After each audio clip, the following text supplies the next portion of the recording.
What's up, team? Coach Dennis here, and I'm back with, well, it's not a Sunday sermon, it's actually Tuesday, but I'm back with another walk and talk. And today I'm coming to you with my sweet shaggy dog, Dexter. Dexter is a 12-year-old Akita, and this is one of his final walks. And I bring this up not to depress you guys, but because it is relevant to the topic today. Dexter, his hind legs are giving out. He is incontinent. He pretty much has an accident in the house every single day, which hasn't been too messy. But now he's also even kind of peeing. It was hard poops that would happen during the night. Anyway, not to gross you out and not to depress you, but the point being is that time is coming for us all. And the natural order of things is entropy. The body will break down. Dogs can do less about it than we can. We have a great deal of control over how our bodies age and break down. And this is one of the big mindset shifts that I try and help all of my clients with. You signed up for, most of you, it's a 90-day program, maybe some 4 or 5 months. And obviously, you know, our sights are kind of set on the results that we can get in the 90 days. And that's good and that's fine. And a lot of us will make incredible results in those 90 days. But those 90 days will come and go in a blink. And what will happen after that? You will still continue to be in the fight against entropy. And so the shift that I ask everyone to take in their mindset is not so much about getting to a destination in said 90 days, but instead to use the 90 days as a jumping off for the next decade, for the next multiple decades, for the rest of your life. Because you have to eat and you have to move for the rest of your life. So why not start now and learning how to do that well today and building the habits that will continue forever? And so there's an exercise that you can do, a mental exercise that I think is critically important for all of life, fitness in all aspects of life, that will really just change the way you view yourself and how you make decisions about goals and behaviors.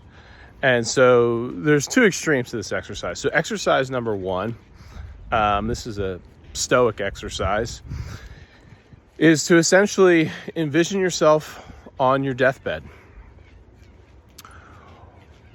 What memories would you like to have as you're laying there?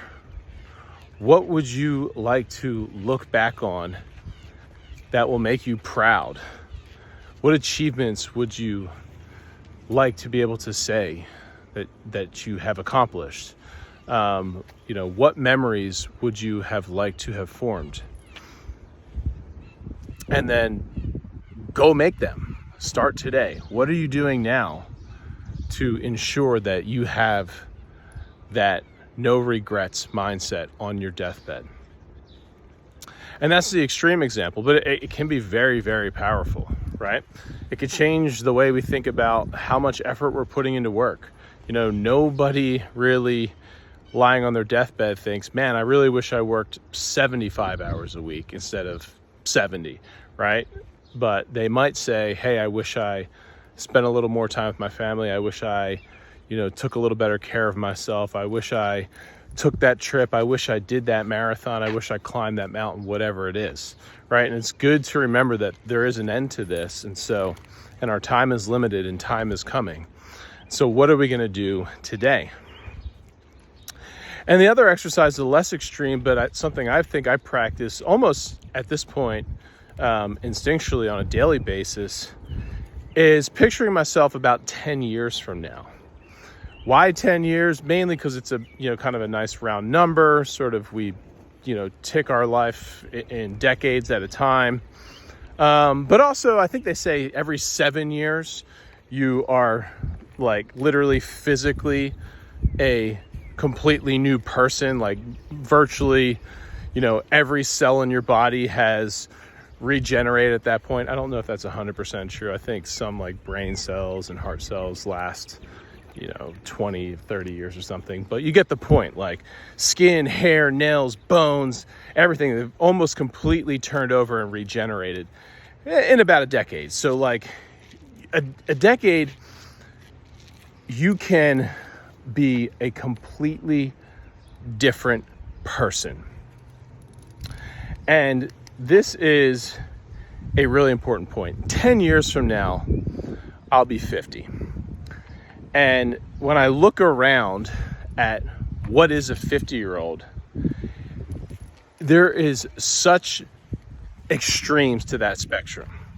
You have 50-year-olds who are damn near disabled, incapacitated from a life or even just a decade of poor choices, poor health and lifestyle choices.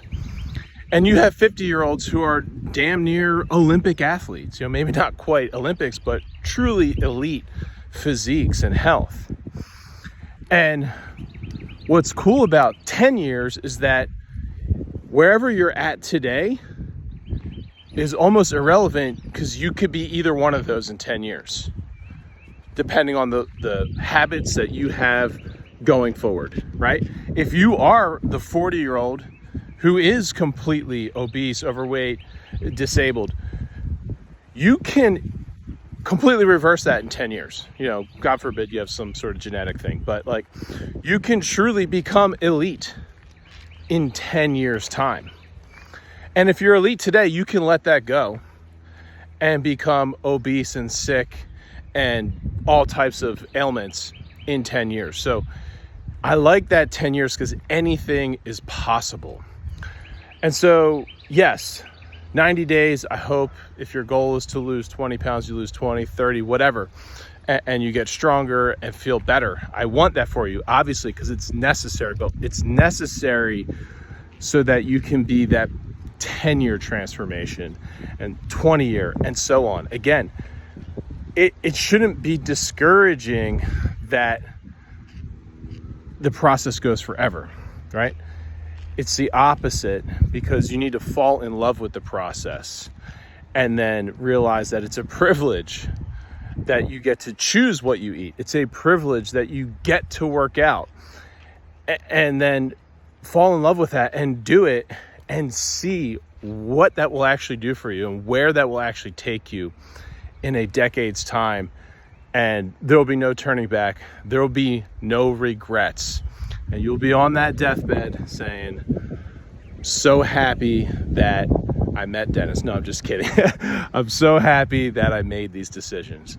All right, y'all. That's my my Tuesday talk, walk and talk. Thank you so much. Have a great week and talk soon.